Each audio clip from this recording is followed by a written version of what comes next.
Welcome to Girl Talk with Chris.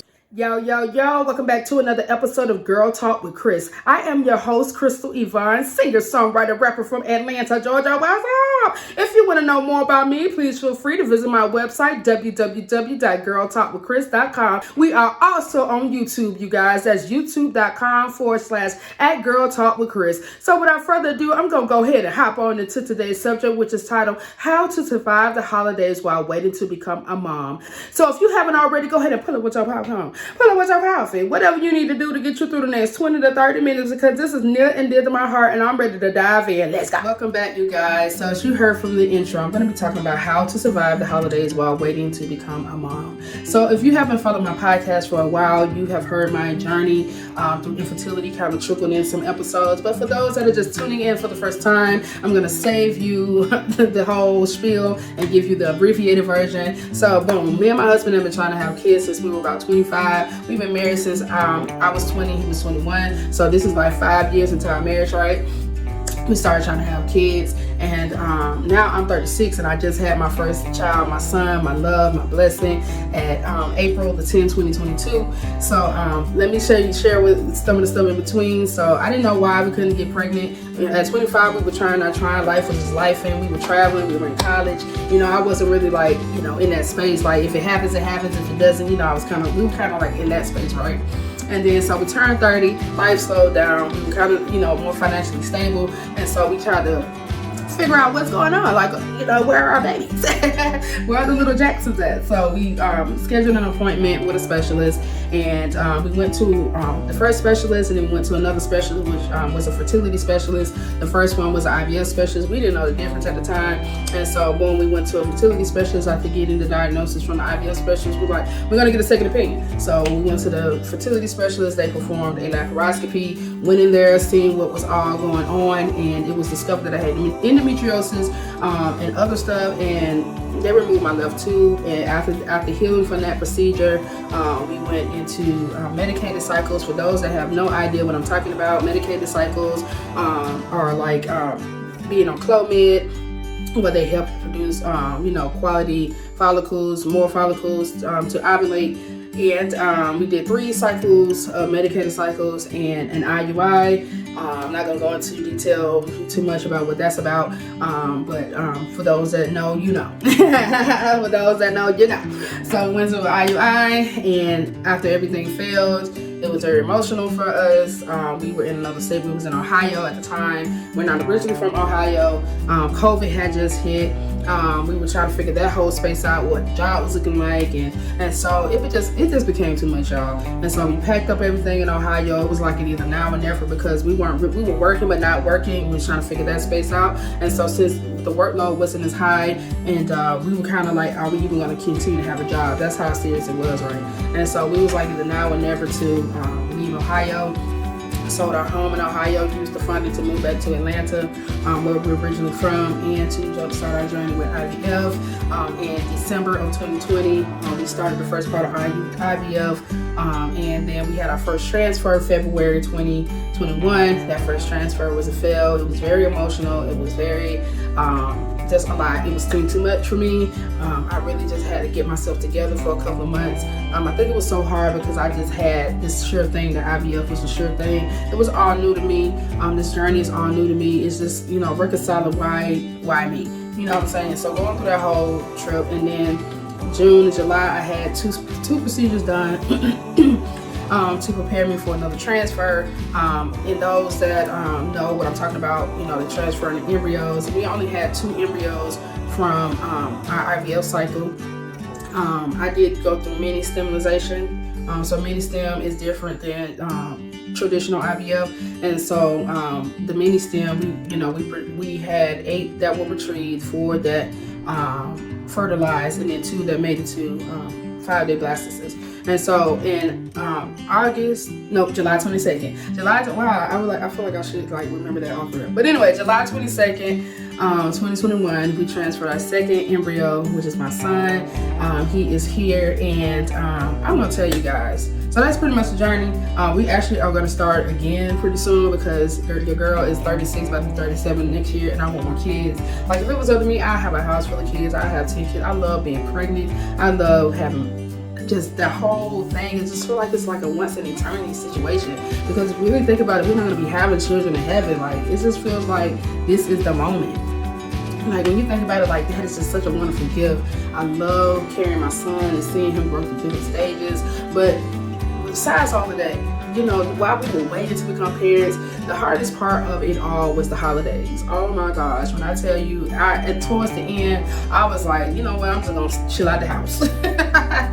I'm just gonna chill at the house. The hardest part while waiting to become a mom was the holidays, was family members asking, so when y'all gonna have some kids? Or, girl, you ain't pregnant yet? Or what y'all waiting on? Or, you know what I'm saying? Stuff like that. And people, you know, they mean well. You know, I'm not gonna say that they don't mean well, but it's still hard. It doesn't mean that it isn't hard. Just because somebody mean well doesn't mean that it's not still hard to process and have to find something to say every time they bring that up. And then, like, you know, when we were 25, it was easy, you know, to kind of brush it off.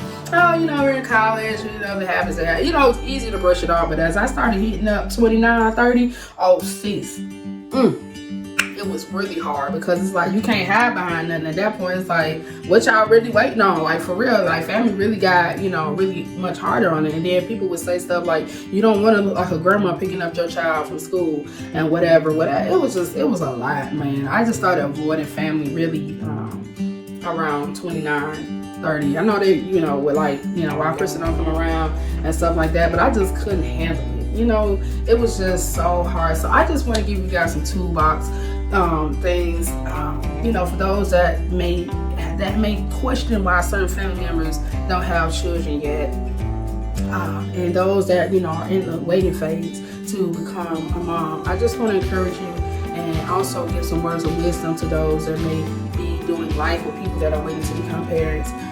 Give you some things to consider during the holidays, just in general. So you don't know why people don't have kids, and it's really none of your business. You know what I'm saying? As much as you know, want to, you know, have that conversation. If you know a couple has been married for a while and there are no kids, you know, I mean, like 2 or 3 years, 4 years, 5 years, and there are no kids yet, maybe not. You know, if you really want to know, maybe schedule a time outside of being in front of the whole family and, you know, broadcasting why they don't have kids, because that can be sometimes, I won't say embarrassing. It can feel like you're put on the spot. You know what I'm saying? Nobody wants to be put on the spot. This is me and my uterus. Like, why are you all up in my business? You know what I'm saying? So nobody wants to be put on the spot and ask why. That's very intrusive to me, just in general. It has never been in me to be like, oh, why y'all ain't got no kid? Like, that's kind of personal. You know what I'm saying? But I realize this is not a one-size-fits-all kind of situation for everybody. So it just feel like this shit need to be said, especially as women. But, you know, I feel like it has to be said, because obviously a lot of people didn't get the memo.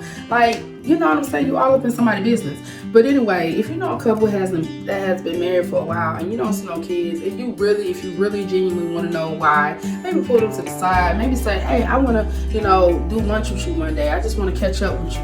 You know what I'm saying? Be intentional about it, but just asking, just willy-nilly, all sloppy-doppy. You know what I'm saying? Just asking in front of family like you ain't really caring about that person's feelings or heart. That could be a little bit too much, especially you don't know what's going on. See, in February of 2021, when I had the loss of the transfer, it was very emotional for me. I can imagine going around family with that on my mind. Like, if it had been like a December area when we had a transfer that failed, and then people asking me stuff like that, that would have been too much, because you're already processing and you don't know. Everybody doesn't tell you everything. You don't know somebody has been pregnant for 10 weeks because you're not showing right, and they just had a miscarriage, and you're asking something like that, and it just makes them snap emotion. They may not show it in front of you. They may go to the car and cry, because there's been plenty of times. Because when I had the failed transfer in February of last year, of 2021, I started a new job about 2 weeks after that, because I just had to get out the house. At the time, I was not working. I just had to get out the house, get my mind off of everything. I really felt like I was slowly sinking into a dark place, right? And I had kind of just gotten out of a dark place with the initial news of us possibly never having children. And so this was said in 2020. They told me I would possibly never have children. And so that was a really dark place for me as I went through the process of about 4 procedures to get to where we are at, maybe 5 to where we are at today, holding my son. And so you just never know what people have went through when you ask that question. It's very intrusive. You don't know the whole story, and you may not be in a person's place in life where you're privy to that information. You don't know it because you're not that close to that person to even, feel like you have the audacity to ask that question or even receive an answer to that question. So consider that during the holiday. And to those that are on the other end as you're waiting, you don't have to answer every question. And sarcasm, I'm sad to say, sarcasm is your friend. You know what I'm saying? Because, sometimes people would ask me that, and I'd be like, oh, you know what I'm saying? And it'd be people that don't have no kids. So you gotta find a clapback. You gotta find something that, is not rude, but, just something that to remind that person that's very intrusive. And, you can even say that. Somebody say, oh, when y'all having kids? I would clap back when you having another one, put it back on them. Or when you're having kids, oh, you're all in my bed, you all in my uterus. You got to make people aware. Sometimes people just are not aware how insensitive certain questions are, right? And not that you want to be rude about it. You just want to make that person, or whatever you put in there, follow your convictions, whatever. Even if you just want to have an honest breakdown, sometimes for me, I'll go away and I'll cry. Last year when I first started the job, 2 weeks after our first failed transfer, I had an emotional moment at my job when somebody asked me about kids and being married, and just being shocked that I was married for the length of time that I was actually married. He was like, oh, are you actually married, or you just claim that wifey? It's that situation right there. I could write a book. That is so annoying. If you're not used to black people being married, just say that. Because that stuff right there, that teased me out too. But nonetheless, let me stay on track. Let me stay on track.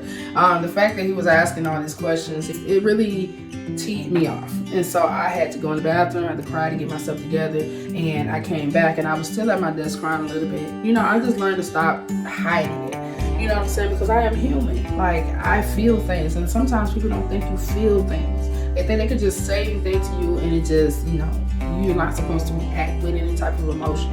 And you have to remind some people sometimes that you are human. And so during the holidays, if you're waiting to become a mom and somebody asks you something like that, if you just want to have a moment of just breakdown, let people know I'm human and this affects me. Or you can be queen of the clapbacks, be respectful. But just because you're a Christian doesn't mean you're a pushover. You don't have a rebuttal. Sometimes you have to remind people that your words have impact, your questions have impact. And something that intrusive, it just depends on the person. Some people be like, it's not that big of a deal. Somebody asked me, it's not a bit, what a round of applause for you, sis, but that's not everybody. And some people are mad when you make things a big deal. And everybody processes everything differently. I've seen people on an IVF journey, infertility journey, where they just seemingly breeze through it and nothing affects them, and they have this positive mindset. That works for you, but that's not everyone. I've seen people on the YouTube space where they're like, people are so overly emotional about this, is da-da-da-da. That's how you process it, but you don't get the right to tell somebody else how they process it based on their experience through the journey that you process different. Everybody has the right to their own space to process things at their own pace in this journey. But secondly, something to consider, maybe not saying, you can have my kids. Yeah, no, you have your kids, and I don't want your kids. I want to carry and birth my own. Look at there. That one still annoys me today, because even now, as I share my desire to have a second child, and they're like, oh, you can have some of my kids. No, I don't want none of your kids. I want my own. And my famous one, oh, have you considered adoption? Oh yeah, that wasn't the first thing on my list. I just needed you to say it because I'm just oblivious to the thought of adoption. That one got on my nerves too. And so that one right there kind of kept me away from my family. But nonetheless, not to say that I don't take that seriously, and I did really consider adoption. We went through all the adoption classes before leaving Georgia to go to Ohio. We had completed adoption classes. We were at the stage where they come out and evaluate your home, and then we had the job offer in Ohio. And in Ohio, thanks be to God, because only He can do is we were respite parents, and during our time with respite parents, I was thankful for that experience because it showed me there's so much more to adopting than what you think. Being a respite parent, I realized that sometimes though your heart may be in the right place, the child and you just may not be a good match, and it can really be a detriment to you and the child that you're adopting. Sometimes, I hate to be that person, but that's the truth. There were kids that came in our care that we loved them all, but there were some kids that came into our respite home and they thrived because it was a good match for them, it was a good match for us. And then there were kids that came into our care, no matter how much training we tried to implement, they just weren't receptive to us, and they weren't, vice versa. It didn't seem like it came naturally. That's what I'm trying to say. It didn't seem like the things that the bonding didn't come naturally. And so during that process with respite, I realized, it's so much more that possibly goes into adoption than just, adopting. And honestly, a lot of people out here think that it's just so easy to adopt. It is not as easy, and it costs a lot of money to adopt. And so, it's not as easy as a lot of people think. The process, you can foster care, but very easily. But fostering to adopt, maybe a little bit more easier. I'm not sure. I don't want to speak for that space. But I have seen some people that have fostered to adopt for the very reason of the thing that I just said. Just making sure that it's a good match for both child and parent. And but to just say I want to adopt, that is a hard process. And so that's something to consider. It's not as easy as you think, and it costs a lot of money to adopt, especially private adoption. And also, if you know somebody that is going through a IVF journey and going through fertility treatments, if you have it in your mind to say something, make sure you well researched. Make sure you're asking questions to receive answers. There's a way that some people ask questions. They're not asking to receive answers. They're asking to insinuate something or make an assumption about something. They're not really wanting information about what they're asking about. They're just really trying to either, and I don't like when people try to be innocent about it. You know what I'm saying? Like trying to, I was just asking because I know you asked the way you asked because you were trying to insinuate something. And that's that space too. If you know somebody that's going through IVF, that's going through fertility treatments, please, if you have to say something about it, make sure you're well researched on things and not just, how are they making the baby? You know what I'm saying? People say some off the wall stuff in regards to IVF. They have no clue about the whole process. They take one story they seen somewhere and they apply it to everybody else. Everybody's journey is not the same in IVF. You know what I'm saying? There's some ethical issues in IVF. There's ethical issues in every procedure. You know what I'm saying? Plastic surgery started off as a way to mend or reshape or repair soldiers that came home from war. Now look at plastic surgery as we know it today. There's ethical things and everything. You know what I'm saying? Now, if you want to go hop on the cord, infertility to me is somewhat I won't say disease, but it's not in the way God intended women to be or men to be, because men struggle with infertility as well. And so when we're seeking help with infertility, IVF to like for me, IVF is just to bypass my tubes. People cannot create; they only can use what God has already given. God has given women the eggs and men the sperm. They only can use what God has already given to bypass my tube, because my tubes are the issue. So they take my eggs out of my stomach or out of my ovaries, and then they remove my husband's sperm, put those two together, and only God can do the rest from there. All they're doing is doing what naturally happens in my tube outside of my body. And then once they put that together, Lord willing, that it comes together, fertilizes, and makes, the same process that would happen in my tube before it hits my uterus. Then they replace that embryo, that M baby, back into my uterus to do what only God can do. They haven't added anything to it. They haven't subtracted anything to it. You know what I'm saying? Because there's some people tell it because they're not well studied. They think man out here creating you know what I'm saying? I don't know how to put it. God can only spark the light. I can tell you a test from my first failed transfer that only God can do the work. They could put it together, but only God can can spark that life and create that life to do what it needs to do and grow and develop in my womb. So a lot of people ask questions and make assumptions because they take, again, one story from, wherever they took it from. They ain't got nothing to do with me, and then they try to apply it to everyone. And so one thing I can encourage you guys that are waiting to become parents, don't take everything personally and do what you need to do for yourself. If you need to not be around your family, even if it's another community, like for me, in a certain time of the year, I had a community that got my journey. And so I would kind of really dive more into that community that really got my journey and really knew how to address certain things, because I was so fragile. I was like a thin piece of glass. Like anything someone could have said to me during the holiday, I would grow. And so I surrounded myself with people that got that, and kind of had to just disconnect myself with people from people that potentially didn't get it, or I knew that could potentially ask those things in a joking manner and not really caring about my emotional state at the time. And so that is you. I would encourage you, if you need to, withdraw from family, relatives, and for a time, and to be amongst a community that knows your journey and knows how to handle your emotional state, your journey with care and gentleness. I would suggest that. I know we love our family, and I know what they're saying comes from a place of love, but if you're fragile, if you're on a breaking point, and at least a little thing can tip you over, I would say be cautious. I don't agree to isolation, because when I isolate myself completely from people, that's when I hit my darkest place, because I just felt like nobody cared.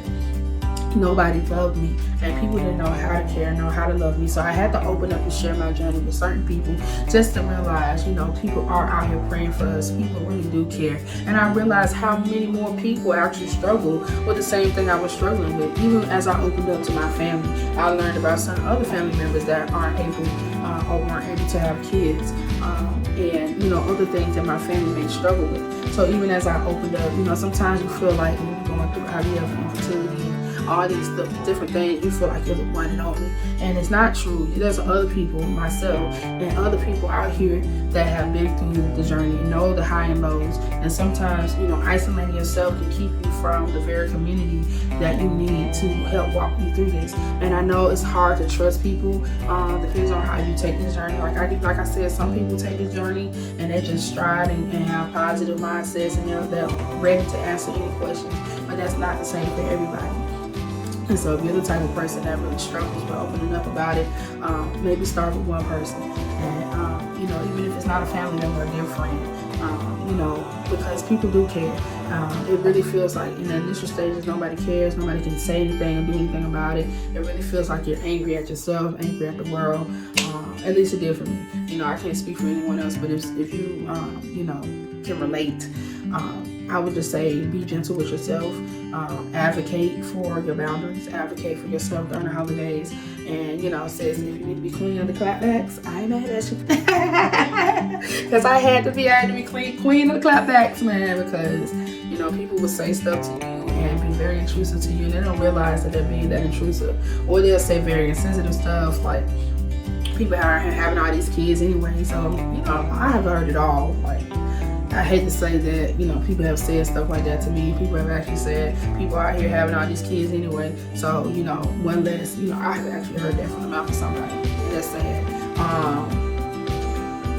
But nonetheless, if that is you, protect yourself. Also, if you have family members or friends that you don't know why they don't have kids, if you really want to know why, maybe take them to the side. Not the same day, like a Christmas or a New Year's or Thanksgiving, whatever holiday you're celebrating at the moment, maybe take them to the side. Not that day, but another day. Maybe give them a call, because the phone was rung both ways. And people have all these questions during the holidays, but my phone ain't ring not one time during the year. You know what I'm saying? You act like we real close on the holidays, but you ain't called me not one time during the year. But you got all these questions on holidays. So, if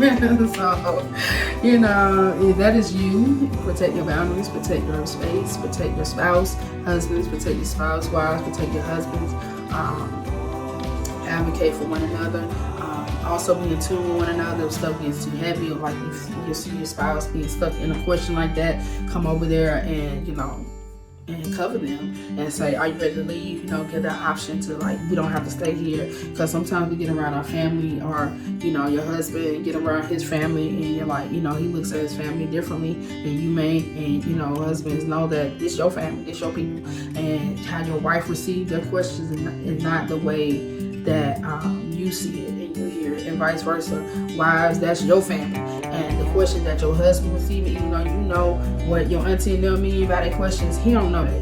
And so if you see him getting stuck in a place, you know, although you know your auntie and them because you was raised with them, you know what they really mean, you know what your parents really mean when they say certain things, but they don't. And that could be another thing too. You know, you have to be in a space where you're listening to one another and you're advocating for one another, and you're willing to depart a space where you feel like it's not being beneficial to your mental and emotional well-being.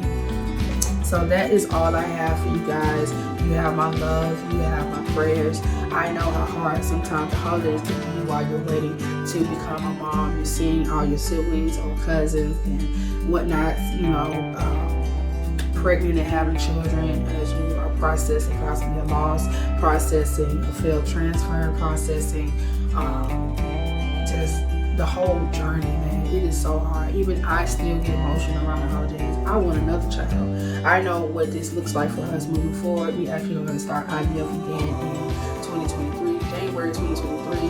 And I'm just, it's on my mind, like, oh my gosh, like, am I ready for this journey again? And it's still a lot to process. As you see in family members that instantly get pregnant, even after having a child. It never goes away, honestly.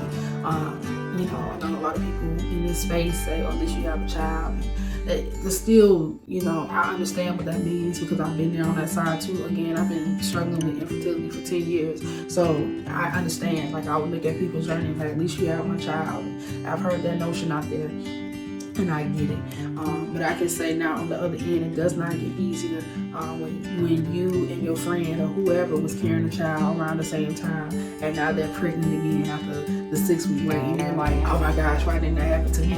Because at my last appointment with my OBGYN, and she asked what kind of contraceptives do I want to be on, and I said none. You know, it took me 10 years to have my son, you know. And she said, well, you still have one tube, and there's still the possibility of getting pregnant. And I'm like, sis, come here. If that happens to me, you know, praise the Lord. I will be 37 next year. Like, if I get pregnant again instantly after having my son, thanks be to God. And here I am 7 months postpartum, and I still don't have a child, and we're not stopping.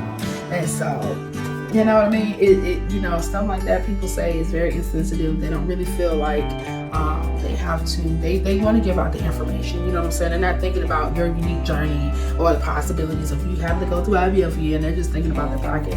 You know, I put you on something, and then, you know, you have to keep coming back and getting it, and you know, try to scare you with statistics and all this stuff.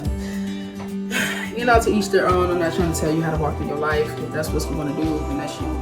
But it does not get easier to be on the other end, especially when you want another child. And again, you guys have my thoughts and prayers. If you need to reach out or you have something that you want to share individually, I'm definitely open to that. You can hit me up on Instagram at Girl Talk with Chris. I do try to respond to DMs quickly, but you have my love, you have my support, and if you need some clapbacks, hit me up. But nonetheless, that's all I have for you guys in this video. Girl talk.